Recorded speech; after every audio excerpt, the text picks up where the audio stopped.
नमस्कार. तरुण भारत न्यूज बुलेटिनमध्ये आपल्या सर्वांचं स्वागत. पाहूयात स्थानिक घडामोडी. महाराष्ट्र एकीकरण समितीच्या उमेदवारांच्या प्रचारासाठी शिवसेनेचे खासदार संजय राऊत 3 मे रोजी बेळगावमध्ये येणार आहेत. बेळगाव उत्तर, दक्षिण, ग्रामीण आणि खानापूर मतदारसंघातील समितीच्या उमेदवारांच्या प्रचारसभा ते घेणार आहेत.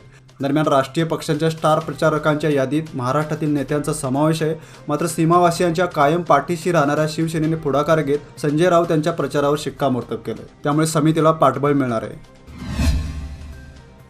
बेळगाव उत्तर मतदारसंघातील महाराष्ट्र एकीकरण समितीचे उमेदवार अमर येळूरकर यांच्या प्रचाराचा शुभारंभ उद्या सकाळी 8 वाजता कपिलेश्वर मंदिर येथे श्री कपिलेश्वराचं विधिवत पूजन करून होणार आहे.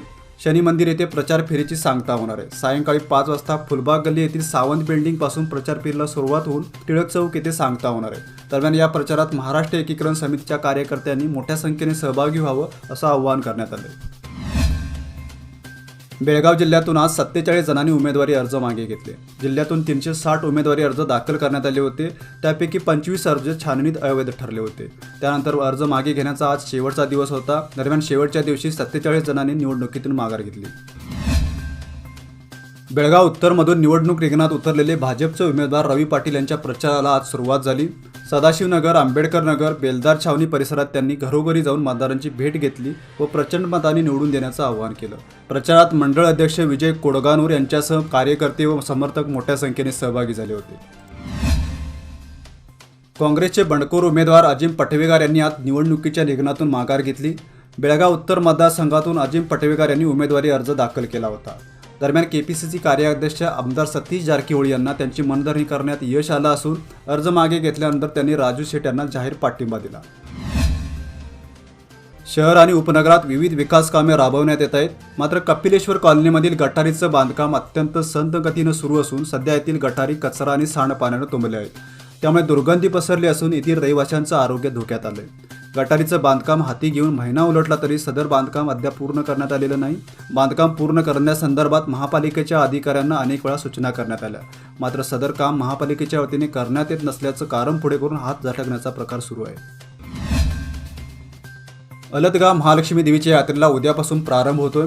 तब्बल 75 वर्षांनी महालक्ष्मी यात्रा होत असल्यामुळे ग्रामस्थांमध्ये प्रचंड उत्साहाचं वातावरण असून 3 मे रोजी यात्रेची सांगता होणार आहे. उद्या पहाटे 6:15 अक्षतारोपण कार्यक्रम झाल्यानंतर रथयात्रेला सुरुवात होणार आहे.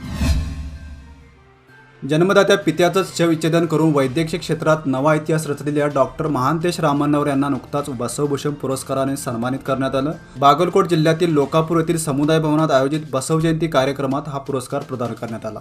IR मठपती यांच्या उपस्थितीत पार पडलेल्या कार्यक्रमाच्या अध्यक्षस्थानी MM विरक्त मठ होते.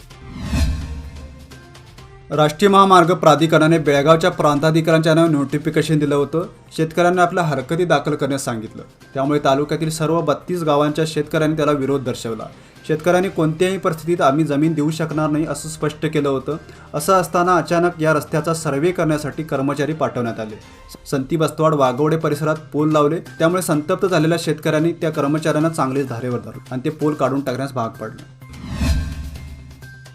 एकीकडे विद्युत महामंडळाकडून भारनियमन होणार नाही असं आश्वासन दिलं जात असताना दुसरीकडे मात्र शहरातील उपनगरांना अंधारात रात्र काढावी लागत आहे. रविवारी रात्री अनगोळ परिसरात विद्युत बिघाड झाल्याने वीज पुरवठा खंडित झाला.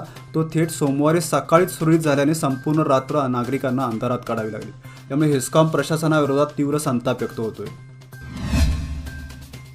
जमखंडी येथील रामतीर्थ परिसरातील राणी तलावात बुडून किशोरवयीन मुलाचा मृत्यू झाला. गणेश दोंडाप्पा माळे असं मृताचं नाव आहे. महेश माळे हा राणी तलावात आज सकाळी पोहण्यासाठी गेला होता. याचवेळी तो अचानक बुडाला. याची माहिती पोहायला गेलेल्या मुलांनी पोलीस व अग्निशमन दलाला दिली. त्यानंतर अग्निशमन दलाच्या जवानांनी घटनास्थळी धाव घेऊन शोधकार्य सुरू केलं. जवळपास तासाभरानंतर मृतदेह शोधण्यात यश आलं. त्यानंतर सरकारी रुग्णालयात शवविच्छेदन करून मृतदेह नातेवाईकांच्या ताब्यात देण्यात आला. या घटनेची नोंद जमखंडी ग्रामीण पोलीस स्थानकात करण्यात आली. आडी येथे 2 वर्षीय बालकाचा पाणी भरलेल्या प्लास्टिकच्या टपात बुडून मृत्यू झाल्याची दुर्दैवी घटना सोमवारी सकाळी घडली. श्री सिद्धराम पडवाळे असं मृत बालकाचं नाव आहे. सिद्धराम व त्यांच्या पत्नी शेतकामासाठी शेतात गेल्या होत्या. घरात श्रीचे चुलत भाऊ बहीण होते. दरम्यान घराच्या बाहेरील बाजूस कपडे धुण्यासाठी प्लास्टिक टपामध्ये पाणी भरलेलं होतं. दरम्यान खेळत असताना श्री टपात पडला आणि त्याचा गुदमरून मृत्यू झाला. आजच्या बुलेटिनमध्ये इथेच थांबूया. अधिक माहिती आणि ताज्या घडामोडींसाठी पाहत राहा Tarun Bharat YouTube channel. Subscribe करा, लाईक करा आणि जरूर शेअर करा. तसंच दररोज सकाळी वाचा दैनिक तरुण भारत.